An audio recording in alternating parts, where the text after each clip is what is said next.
us today. Assemblymember Alex Lee wasn't able to join us in the beginning, but we're just going to start off our town hall anyway, because this is an important matter.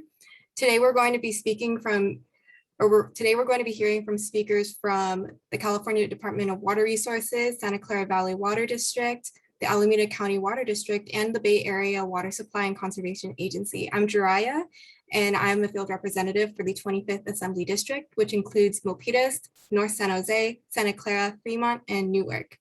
Before we get started today, I wanted to quickly acknowledge all the elected officials who are here with us today. Milpitas Unified School Board President Chris Norwood and Matt Savage from the Office of County Supervisor Smidian. And with that, I'm going to turn it over to Janine Jones.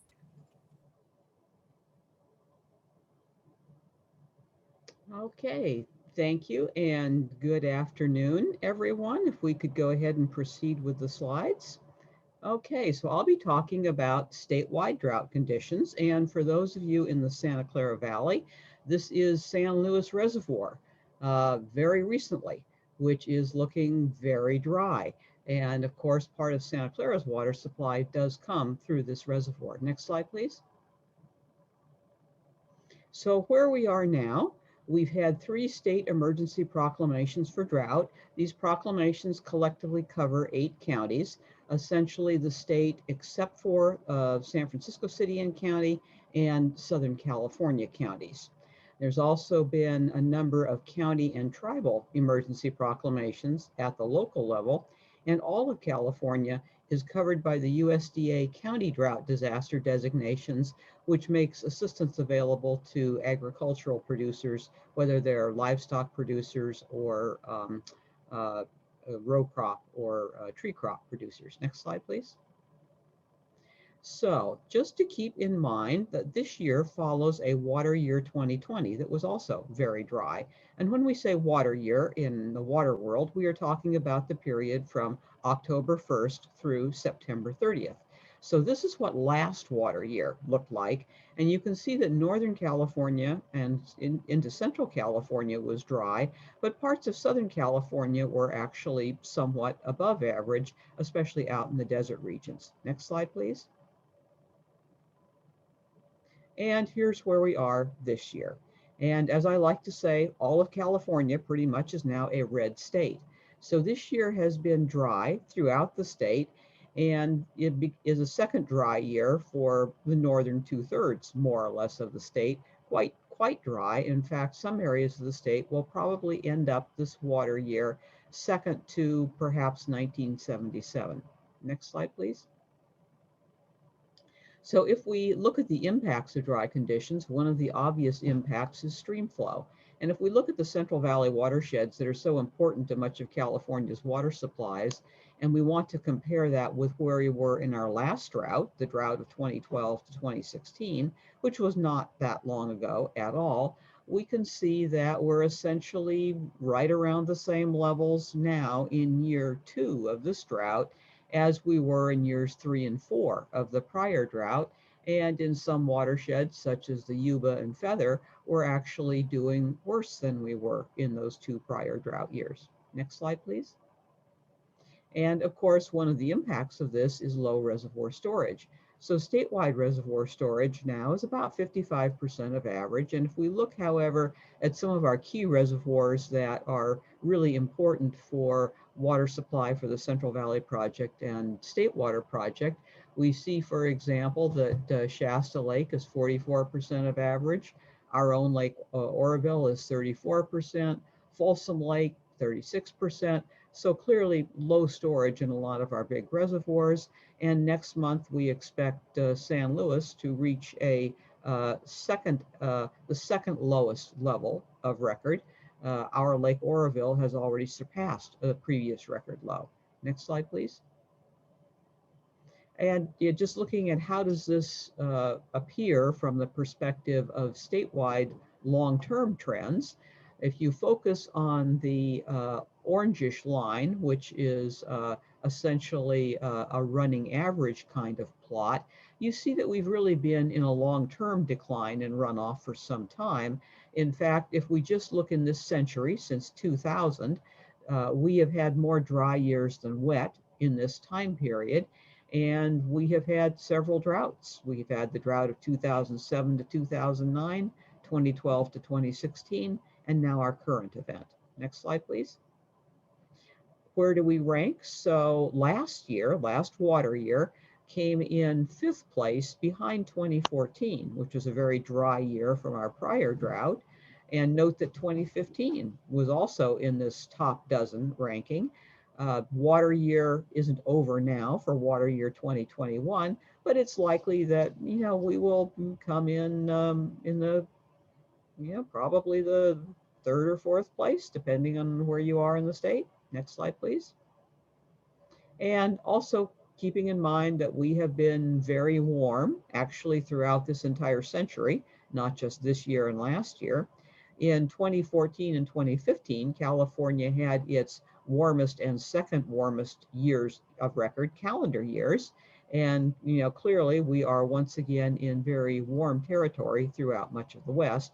And this is important because it affects our water supplies. Next slide, please.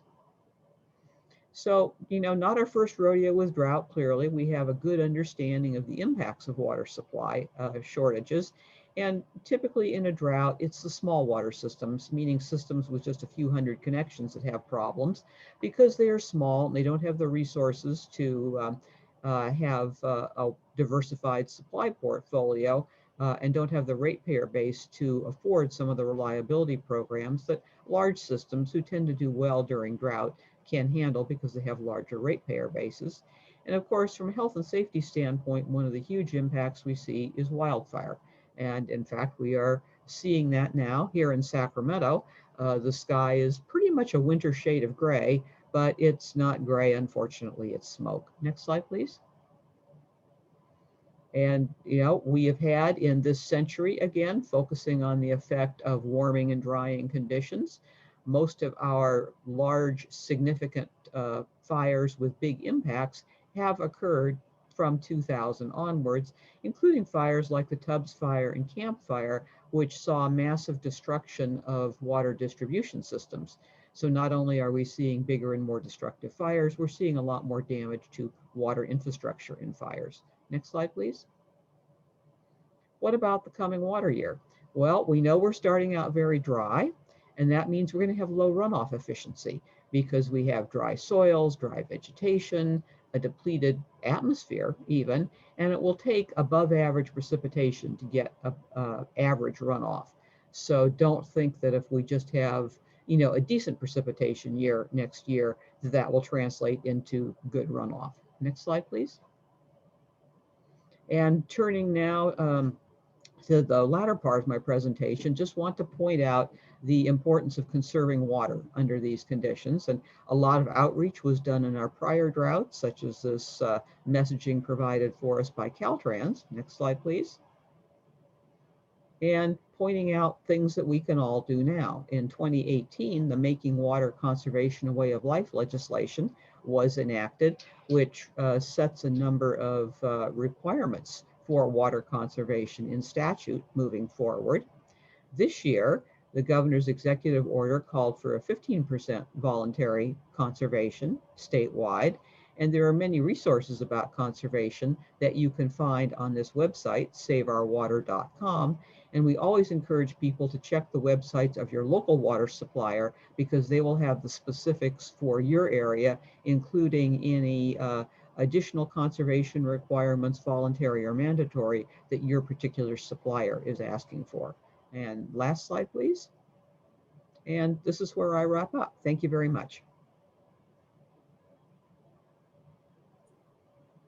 Thank you, Janine, for that wonderful presentation on how dire the drought has become. I've noticed that there are some folks who are tuning in a little later, so I just wanted to mention that all the slides and the recording will be available after our webinar is over.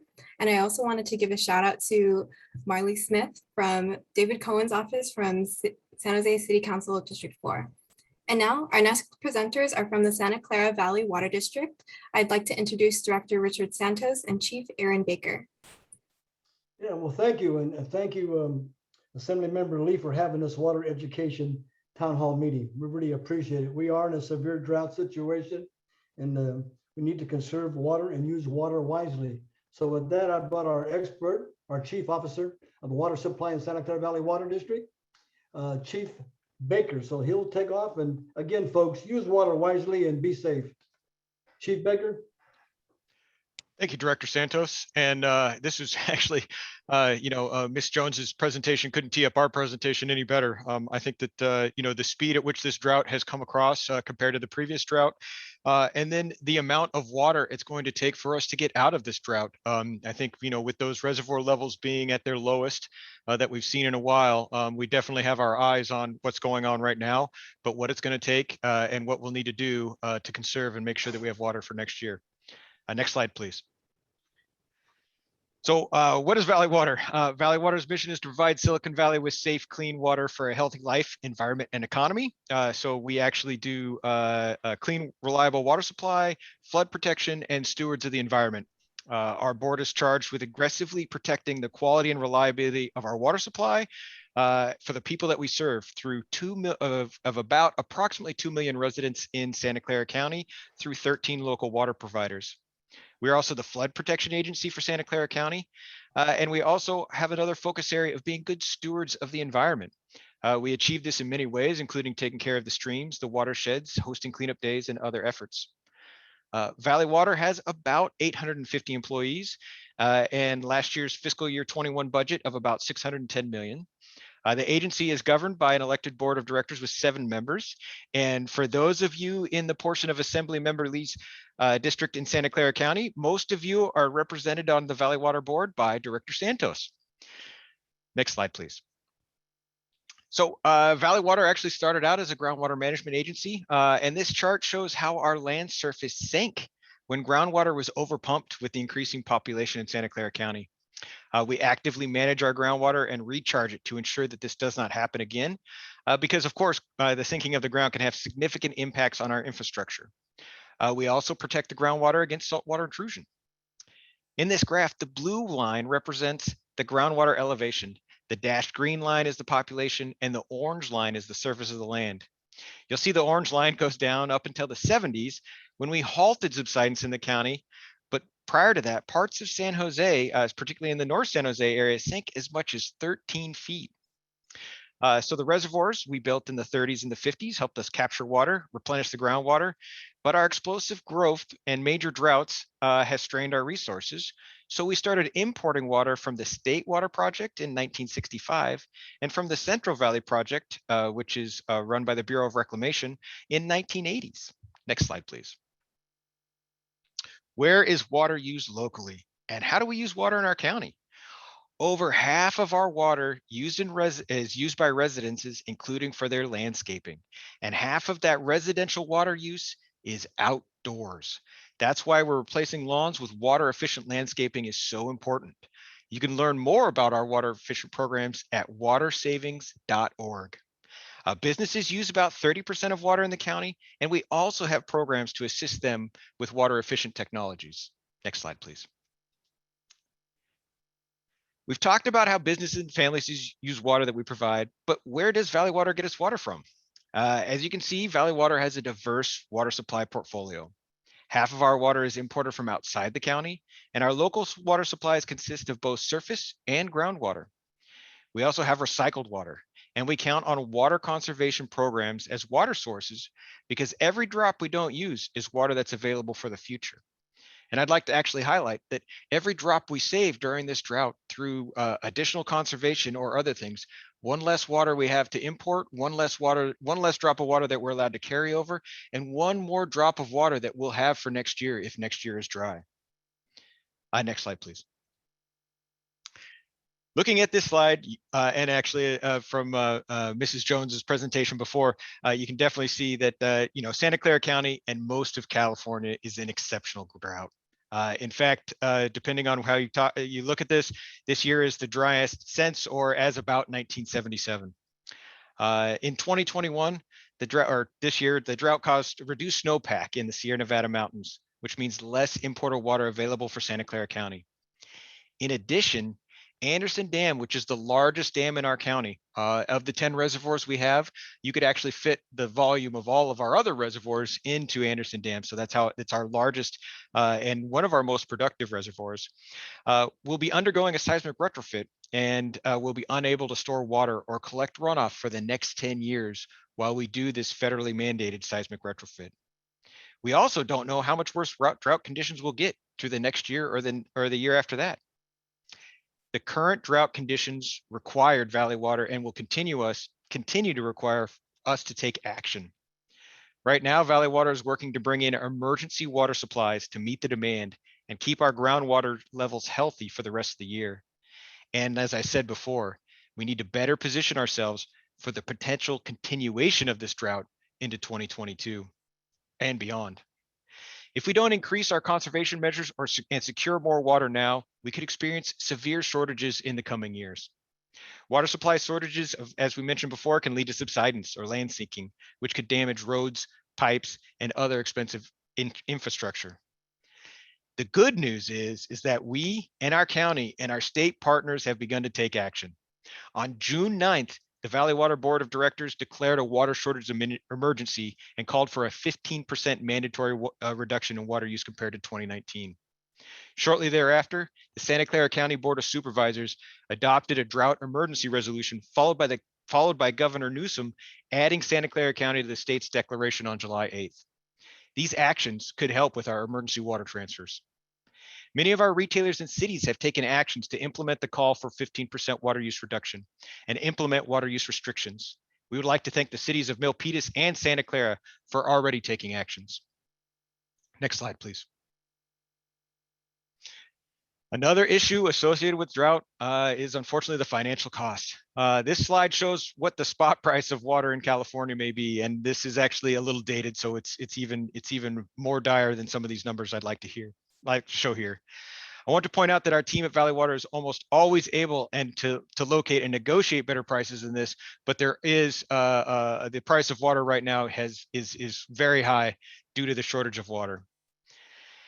The basic idea is that when droughts cause the snowpack to dry up, securing water becomes more challenging because imported water is scarce and therefore more expensive. This makes water conservation all the more important because it would help with us for these, it will help make up for these decreased imports. It will save money in the long run for us having to go after these emergency water transfers. It's kind of a basic law of economics. When demand for water is high, but supplies are low, the price goes up. Next slide, please. Climate change. It's creating havoc with our water supply system. Droughts are not only becoming more severe, but they are also occurring more often. And as we pointed out before, they're actually becoming more, coming on sooner and becoming, like I said before, we're in the second year of this drought, and we're already seeing conditions as bad or worse than what we saw in the height of the previous drought.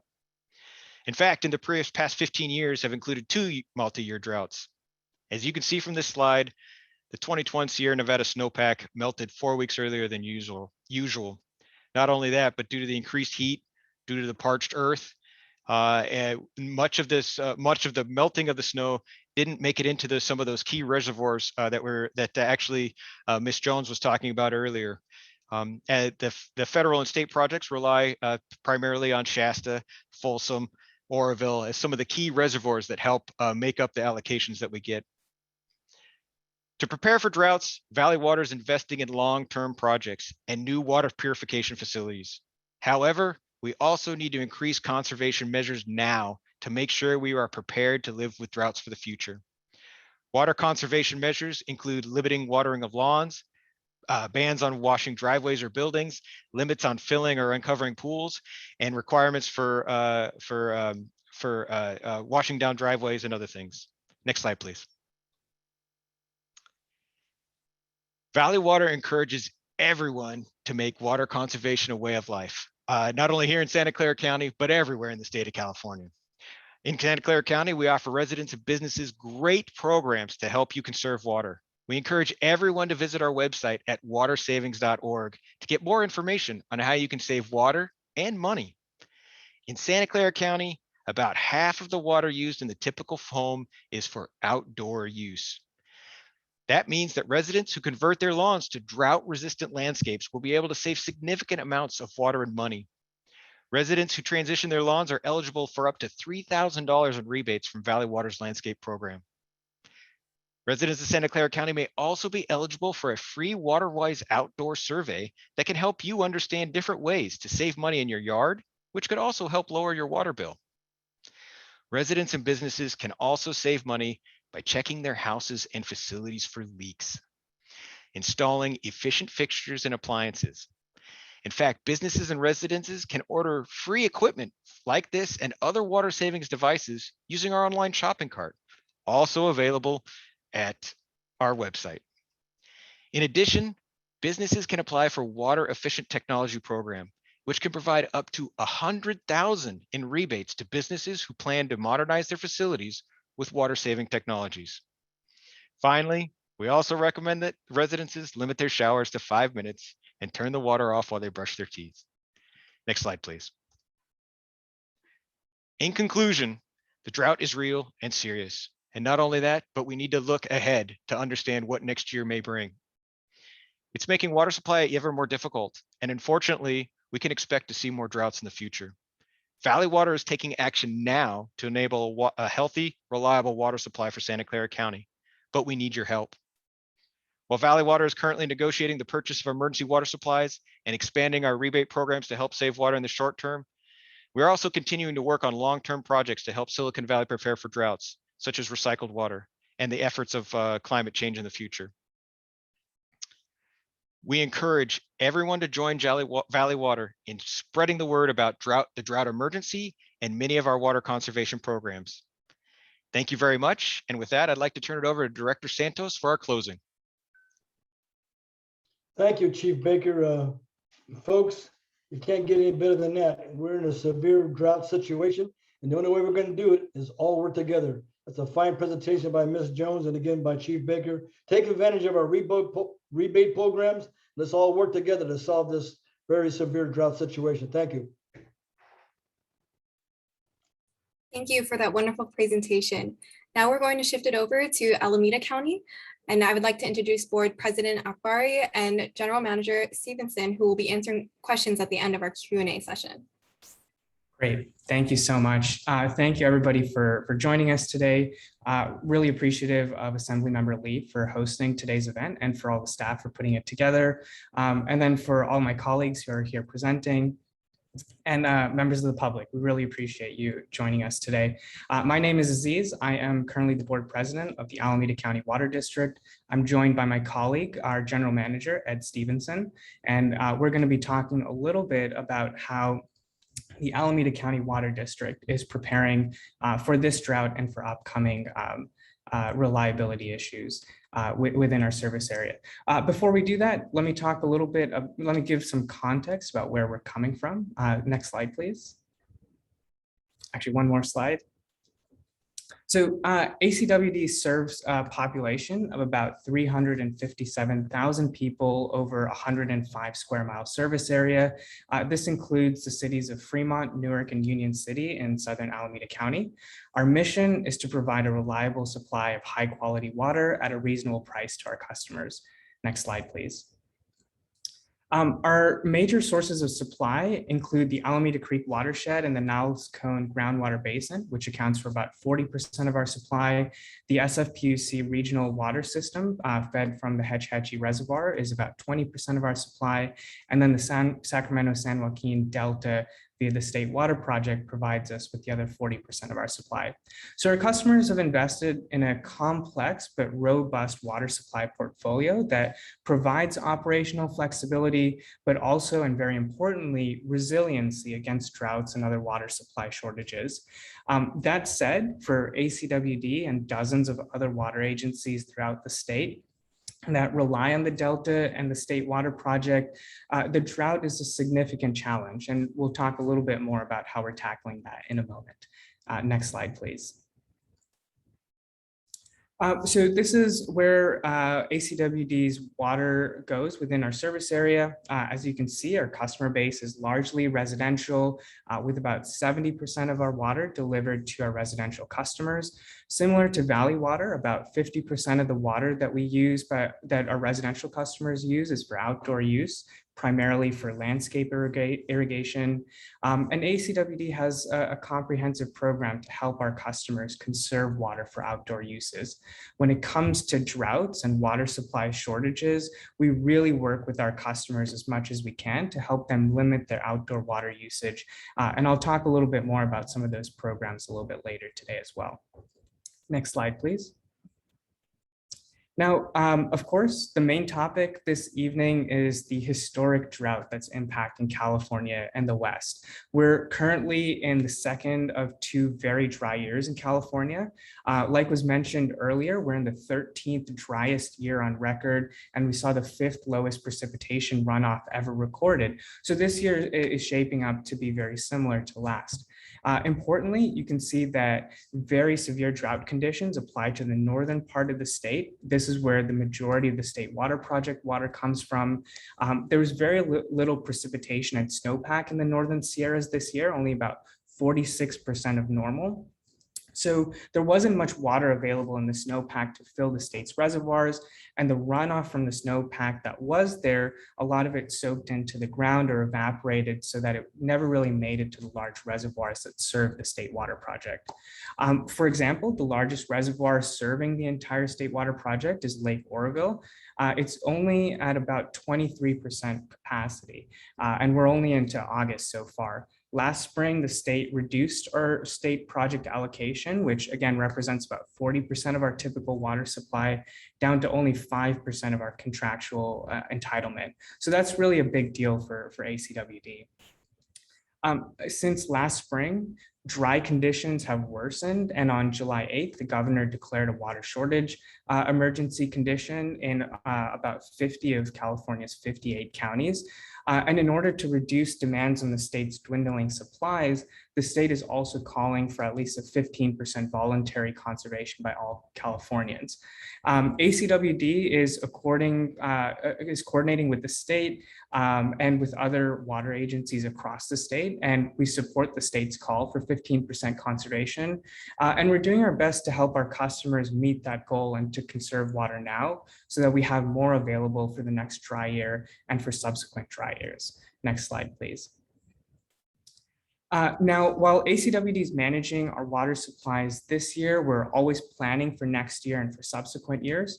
When water is available during wet years, we try and store as much of that as we can, both inside and outside of our service area. So ACWD stores some of our water in the San Luis Reservoir in Merced County and some in the Del Valle Reservoir on the South Bay Aqueduct near Livermore. We also can store up to 150,000 acre feet of water in the semi-tropic groundwater bank in Kern County, which is connected to the state water project. Importantly, and I would say most important to ACWD's customers, is the local groundwater basin here in our service area, which is the Niles Cone Groundwater Basin. ACWD actively manages and protects this groundwater basin, and droughts like this one that we're in right now really demonstrate the importance of how critical this groundwater source is to us. So today we're drawing from our storage from past years to ensure that we deliver that we deliver water to our customers who need it. We're also putting all of our current year allocation from the state water project into storage so that we can continue to prepare for extended drought conditions.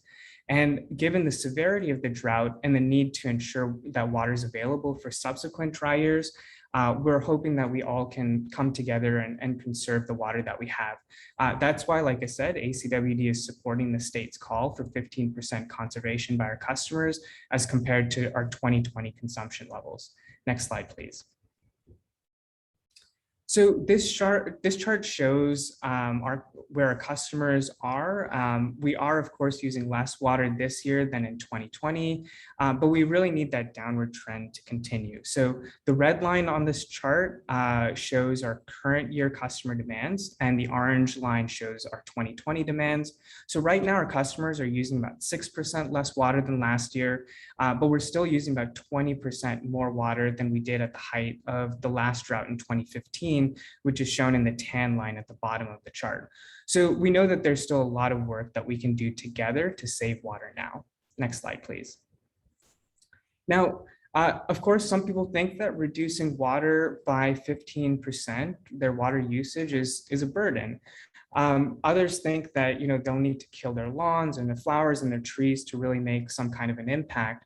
But at ACWD, we want people to know that there's really simple things that we all can do that will add up to real water savings.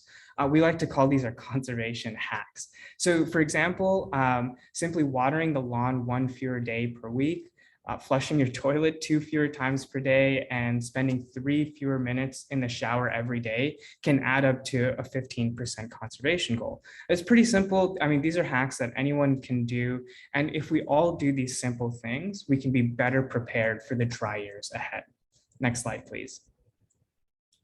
But of course, ACWD goes much further than just these hacks to help our customers save water. Here you can see a few of the ways in which we provide some rebates and conservation kits to our customers to help enable them to tackle the drought with us. We have so many more programs, too many for me to list out here on today's discussion. But if you go to acwd.org/drought, you can find all the information that you need there. And of course, we're happy to answer any questions once we get to the Q&A portion, but I just wanted to, again, say thank you to everyone for joining us in this important town hall this evening.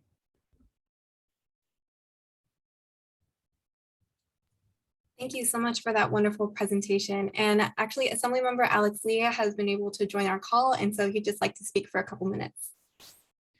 Hey everyone, thank you so much for joining our incredible town hall on the drought. I apologize for being late. I'm in Sacramento here doing the business of the people in the assembly, and actually there is a very hazy smoke cloud hanging over the Capitol right now. So it really is another reminder of the real consequences we have in the climate change reality. Of course, the other coin to wildfire being drought.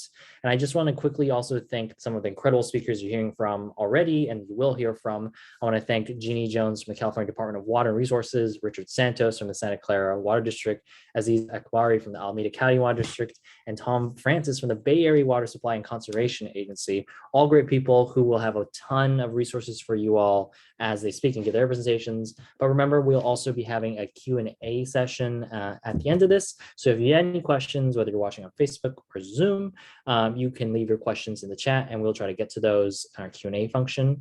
Because definitely, we all want to do our part to conserve water and hopefully not have such climate disasters are happening and do our part. But I know there's a lot of people figuring out what is the right way to do our part, And just wanted to say, obviously it's my great pleasure to represent our communities in the 25th Assembly District. So whether if you live in Milpitas, North San Jose, Santa Clara, Fremont, Newark, I'm your representative. And, even though we live in metropolitan Bay Area, the effects of the drought, they aren't excused from us. They still affect us. And just as the smoke clouds hang over the Bay Area right now, the drought is a very real consequence. And we want to make sure that we're all doing our part and making sure we're doing the smartest policy to preserve our limited resources. And I know this is something that a lot of folks have expressed a lot of concern about because I've been hearing this throughout the community, and hopefully this is helpful to us. This will obviously, I'm sure we've said it already before, but this will be recorded. So if there are any other questions or you want to go back to something, you'll be able to hear from it again. So if you have any questions, feel free to leave them in the Q&A function or leave them in the chat. So thank you so much. And I'm going to pass it over to our next speaker for a more informational talk. Thank you, Assemblymember Lee. I'm Tom Francis, work with BOSCA. I'm their Water Resources Manager. So next slide. I know that, next slide after this too, please. Yeah, I know that BOSCA may not necessarily be familiar with those of you that are listening in. We're a special district, so we're a government entity, akin to Valley Water or ACWD that spoke earlier.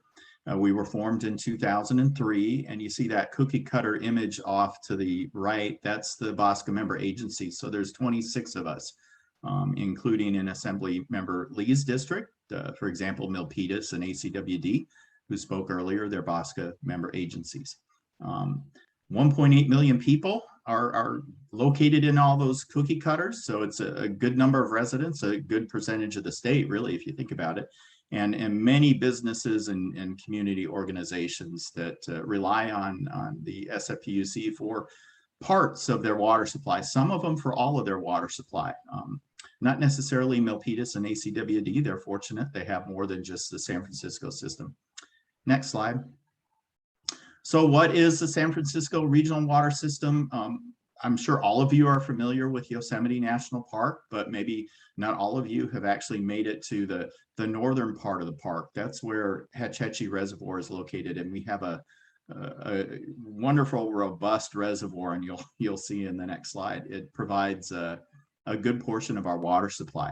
But there's other reservoirs as well, sort of in the neck of the woods for Assemblymember Lee. Calaveras Reservoir, that's a water supply source, in San Antonio Reservoir, that's kind of in, if you will, the Alameda County neck of the Bosco Woods.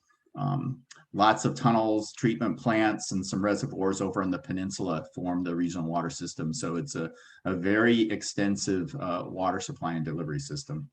Next slide. So one of the things that I have to say is San Francisco's situation, and those of you, because you're partially served by the SFPUC, we're a bit fortunate compared to the rest of the state. As you saw from Janine, a lot of the state reservoirs and I guess the federal reservoirs are at maybe 30% full. Some of them are even, lower than that. Hetch Hetchy Reservoir up in Yosemite is at about 80% full. So we have a bit better supply situation. And if you look at the overall system storage in the San Francisco regional system, it's about 70%. So again, we have water this year compared to others, but like the rest of the speakers today, we are worried about the drought. If we have another dry year, this is sort of our big bathtubs. There's nothing that's filling it up unless we have some wet winter seasons. So we too need to manage our water supply use. Next slide. So similar to everybody that you heard today, we're asking for our residents to use water wisely. And on the San Francisco system, which again, it's a bit different from Valley Waters because we have different sources. The call that San Francisco has made for us, the wholesale customers, is to reduce your water use by 15% compared to what you were using last year. And as was mentioned by the Valley Water speakers, the fact is, if you live in a city such as Milpitas, or in the case of ACWD that has other water sources too, that specific call that those water agencies are making may be a bit different. But in terms of what supply they source from the SFPUC, they're being asked as wholesale agencies to cut that portion of their use back. Every drop we save this year is going to be available next year because we have these storage reservoirs, and that's something that I would want you folks listening in as homeowners to recognize, that if you start reducing your outdoor water use or you fix leaks or change your behaviors inside, it's just water that you're saving for next year. And we very well may need it next year. The long-term forecasts aren't necessarily rosy. We'll have to wait and see what the winter brings, but if we have a dry year, I will say it's going to make Janine's job a lot more complicated, if not, Aaron and Aziz and the folks from these water agencies. We have limited supplies, and it gets even worse in a drought.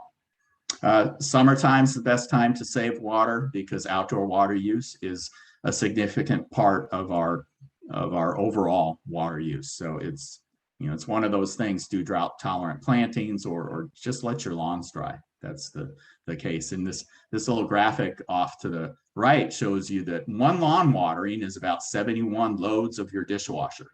And I got some slides on this. So just think about it. It's our way of using less water. Next slide. So I'm going to focus now just talking about programs. And I know I saw in the chat box, there were some questions about rebates. So Bosco as an entity have what we call subscription programs. So we develop these programs, and member agencies such as Milpitas or ACWD or our other 26 member agencies can choose to be part of these. But they can also, for those located in Santa Clara County, many of them choose to be part of the Valley Water program. So you really have to go to your own water agency and see which programs are available. But for the ones that BOSCA has in place, we have rain barrel rebates. And you might say, boy, it's dry. Why would I want a rain barrel in place? Well, you know, we do get these occasional rains in the summer, or certainly in the winter, we'll be getting rains. Every little bit of drop helps. And even if you live in an area that gets a lot of fog, there could be a little bit of rain that you could capture in those rain barrels. Lawn be gone, that is a really great idea. If you have a grass lawn right now, take advantage of these really good rebates. You're not going to see greater monies available compared to during a drought. So you could really get your bang for the buck. And if you have an outdoor irrigation system, there's rebates for those too, smart controllers that will sort of automate, if you will, when your lawn needs to be watered. So those are great options, and look into them if you can. Next slide. Really, is your yard drought ready? You'll probably see messages in radio spots or television spots about that.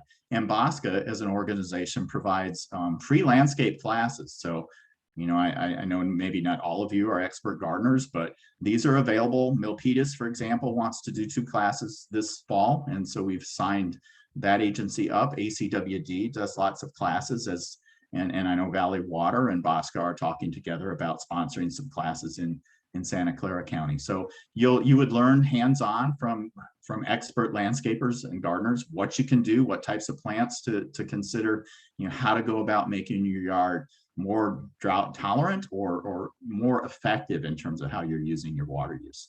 And there's other things like gardening tours. So those things are really popular.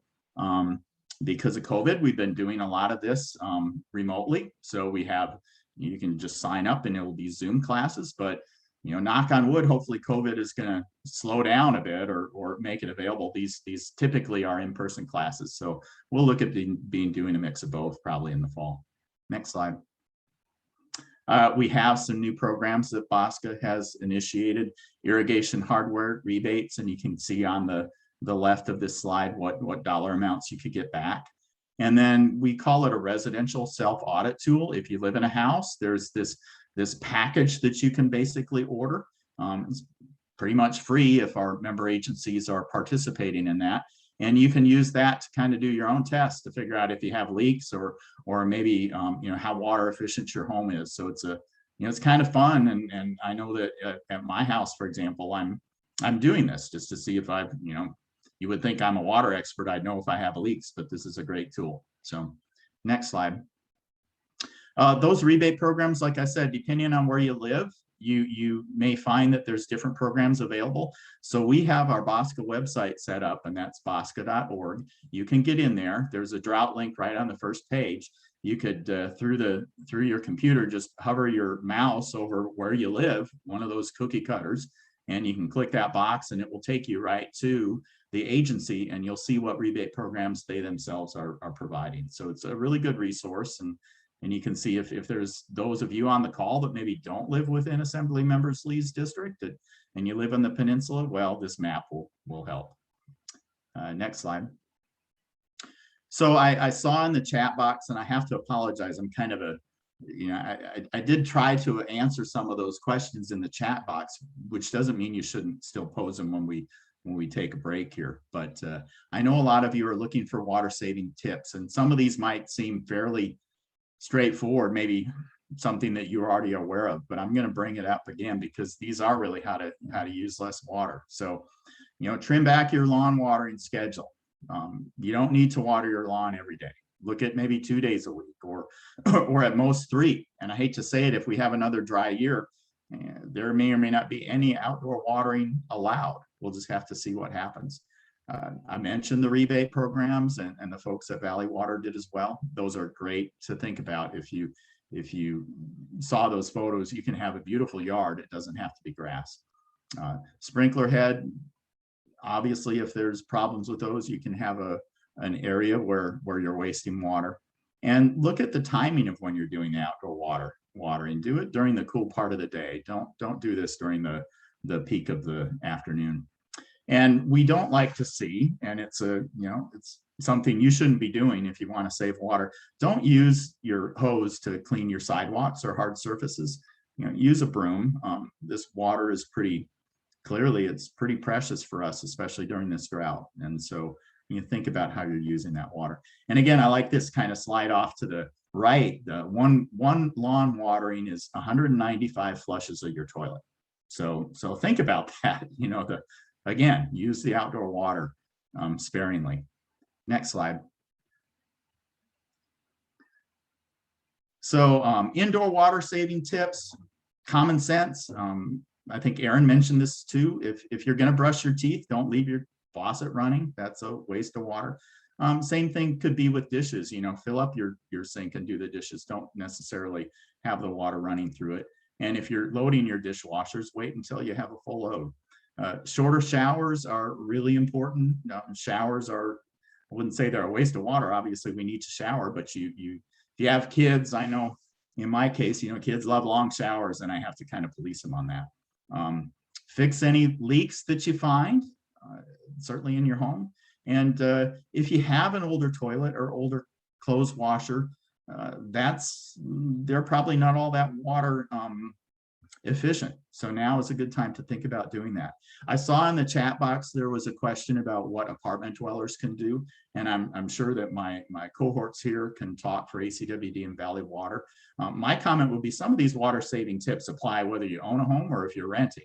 But clearly, if you have apartment owner that isn't necessarily all that sensitive to water use, I'd say if you can do your part to help educating them, that would be the key. And I know that at these water agencies, they have lots of rebates and ways to help them too, if they're apartment owners, especially with the landscaping component of it. Next slide.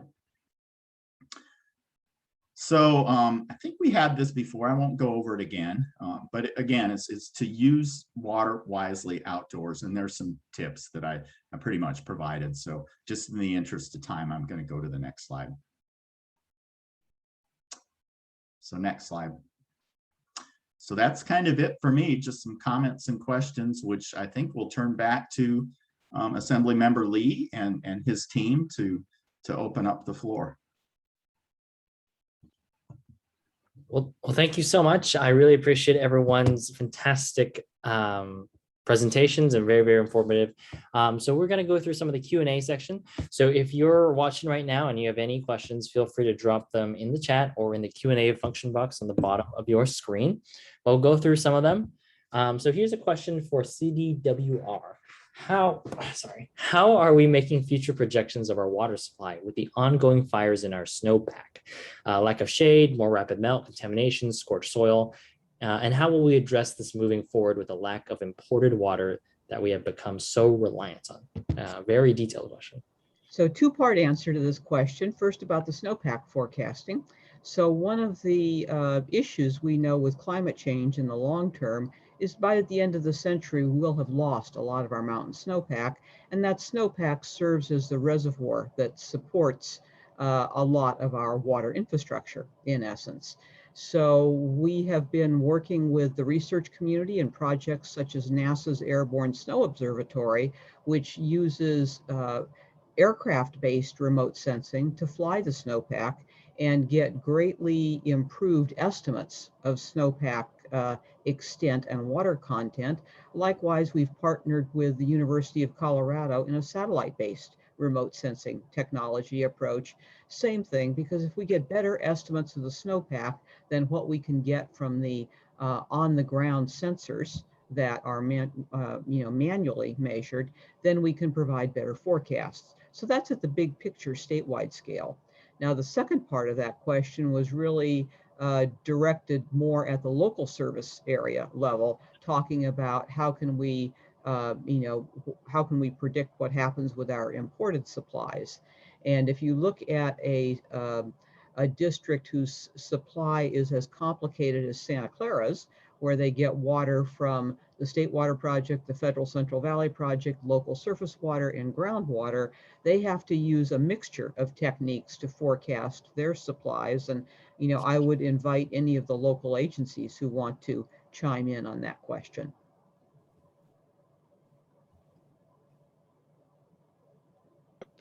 Yes, Ms. Jones, you're spot on, and that's a a very we actually have a whole climate change action.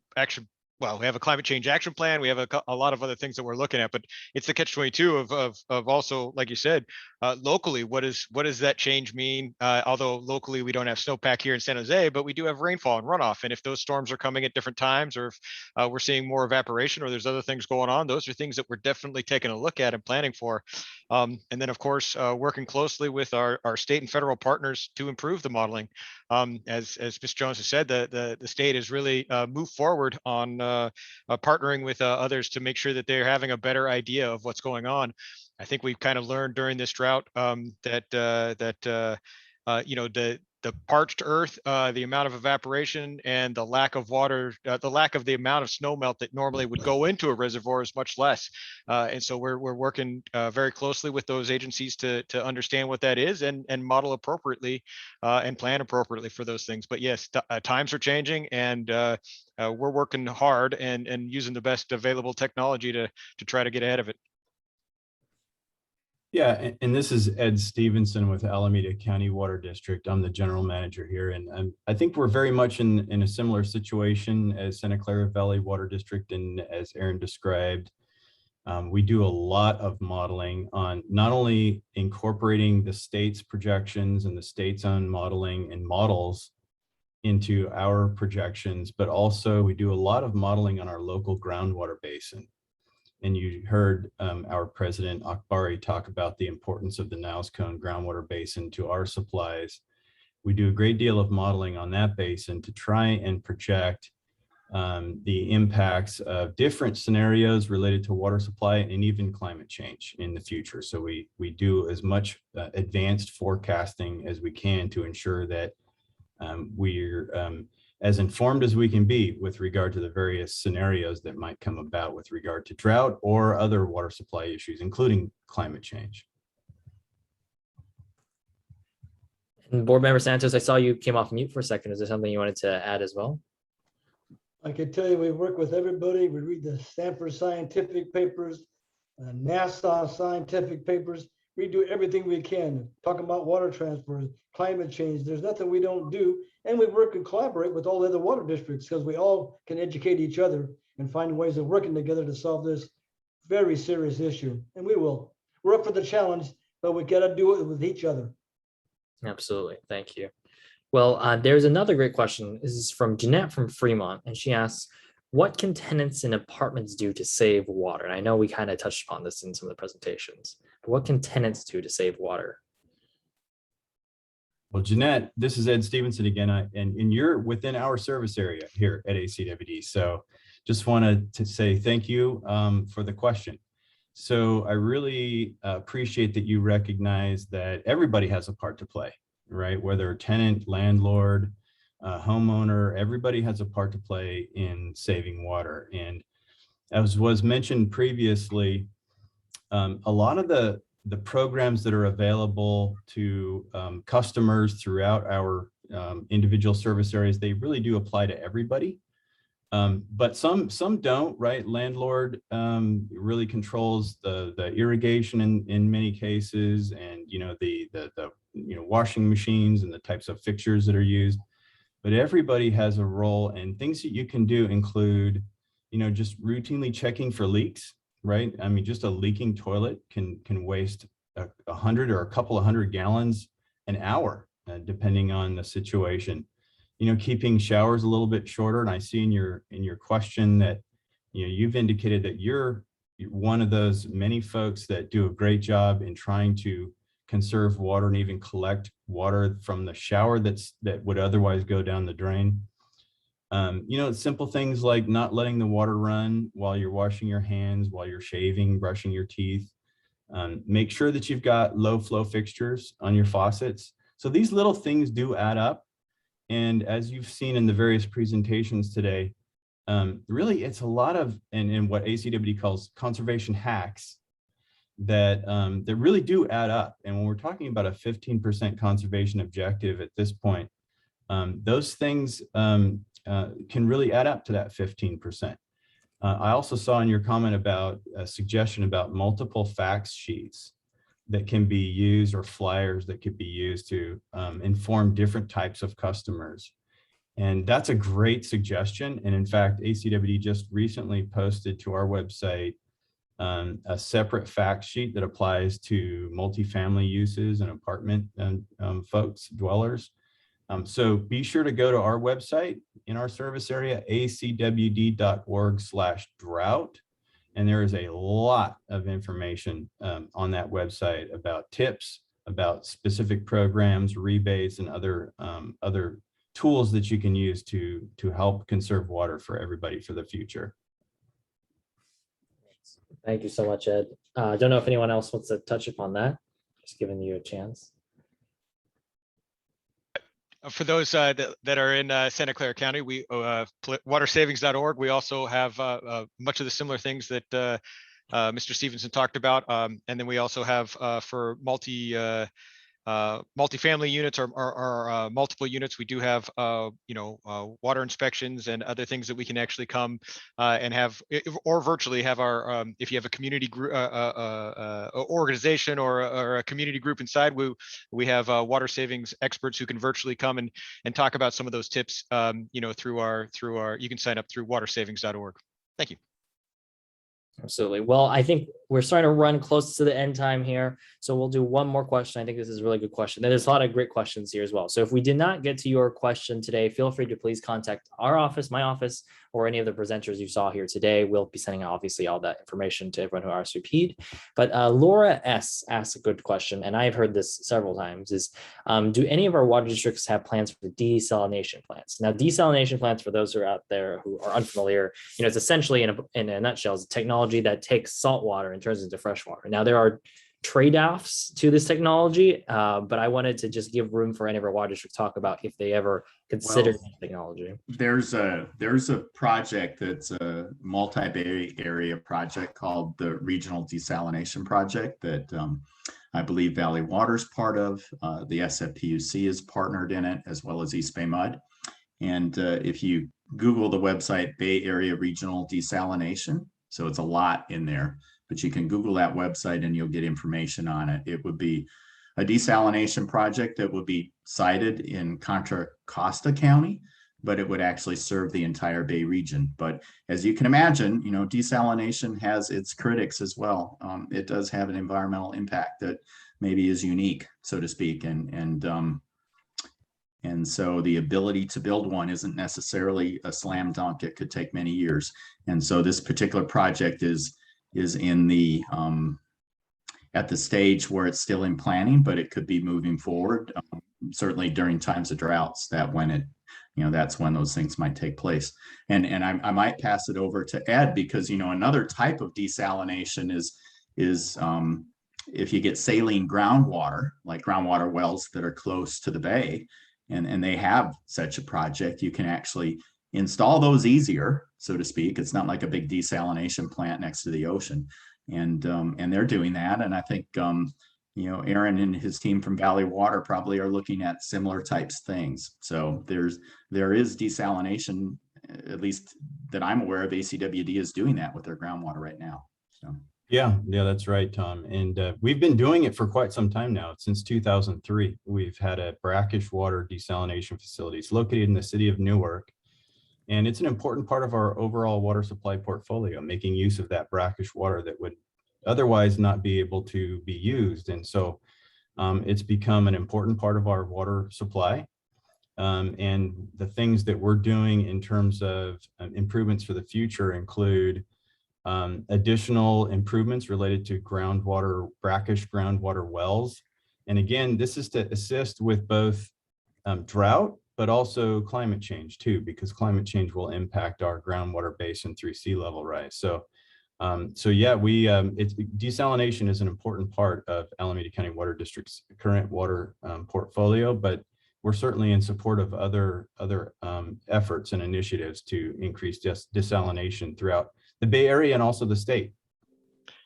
Yes, and as part of as well as being a member in the Bay Area Regional Desal Project, using along the same similar lines of using similar technology, and of course brackish water and the amount of energy it takes to take the salt out of water. Valley Water has been and and will continue to be recycled water and purified water. So I know that it's instead of taking the salt out of salt water, we're purifying wastewater effluent into various things. We have an advanced water purification facility right now where we're purifying water and sending it and helping in the Purple Pipe network. We also have an expedited purified water program that we're moving on right now with a possible P3 entity to also take some purified water, put it into some groundwater recharge basins, which will then help us manage our groundwater aquifer. We see recycled and purified water as a drought-proof, locally controlled source for us that can use less energy than it takes to do desal or some of those others. And of course, we work with the community and the others to understand, the idea of that it is 100% safe and it is cleaner than a lot of the water that comes out of the treatment plants right now. But recycled and purified water is a big part of our future here in Santa Clara County. Definitely. Well, I really appreciate you all elaborating on that. I know there's interest in this technology, and like Tom said, it's not a slam dunk.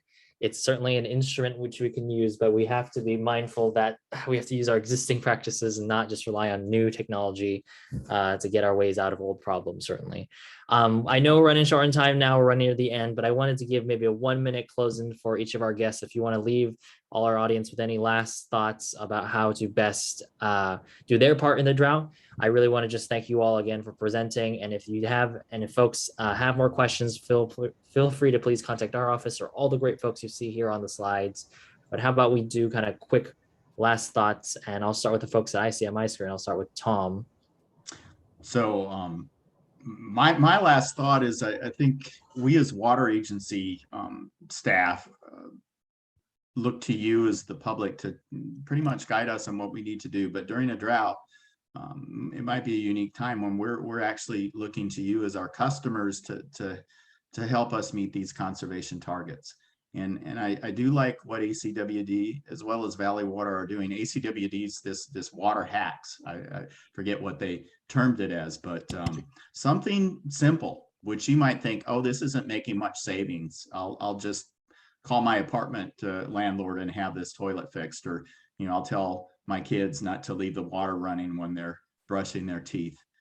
Those are individually, yes, they might be small, but when you add them all up, it can actually make the difference. And we've done this before as a region. During the last drought in 2015, we reduced our water use by 26%. So we hit that 15% target years ago and went well above it. And so that's what we're looking to from you folks this year, and hopefully it's going to be raining this winter, but if not, we'll certainly have more asks of you coming up. So that's my piece, Alex. Thank you so much. And we'll go to Jeannie, your last thoughts. Okay, so for us, the quick take-home message at the state level is that climate change is here. We know it's going to continue being with us. And we really need to stop thinking about drought as an emergency that just occurs every once in a while and we just kind of respond to it and then put it aside when it rains and forget about it. We need to think about the fact that we're shifting to a warmer and drier climate, and that has implications for long-term resiliency, and we need to take steps to achieve that long-term resiliency. Awesome. Thank you so much. And Aaron Baker. Thank you. To defer the floor to Director Santos. There we go. Thank you. Again, Assemblymember Lee, thank you for the opportunity to educate all our residents and our mutual constituents. Great panelists today, great presentations. It's really simple, folks. There's a great opportunities here and a lot of great tips. Let's quit BS and let's get some action steps. Let's make a difference. And let's all work together to solve this severe issue. We can do it. We've done it in the past. We'll do it in the future. Stay safe. Thank you so much. And then Board President Aziz Akbari. Well, I will I want to say thank you again to Assemblymember Lee and to your staff for putting together today's town hall. I'll keep it very brief. We talked about the 1, 2, 3 to help you save water. Water your lawn 1 fewer day per week. Flush your toilet 2 fewer times per day, and try and cut down 3 minutes from your shower every day. That in itself will have a huge impact on how we approach the drought and how we're able to tackle it together. Of course, we're always looking to be responsive to our customers, so I encourage you to reach out to us with any questions, comments, concerns, because we want to make sure that we're addressing our community's needs. And so again, look forward to hearing from you guys and working with everybody to try and resolve some of these critical issues that we're seeing. Thank you so much, Aziz. And last but not least, Ed Stevenson, if you've got any last words for folks, any last thoughts? acwd.org/drought. That's my parting remark. Thanks very much. And it's great to have so many folks joining us.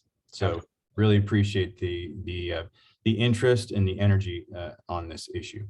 Absolutely. Well, thank you so much, everyone, for being part of this great panel. Thank you for being part of the discussion. And if you still have questions, please reach out to these great experts at your fingertips, at your disposal, to ask the questions you need to do. As you can see, this is a regional effort. This is a collective effort. Even the small little things you do will make a huge difference. Because we're talking about the Bay Area, folks, right, where there's millions and millions of people. So we can do this. We can do this and get through this, and we can adapt. So thank you so much for doing your part, and we're going to get through this drought together. Thank you so much. Stay safe out there.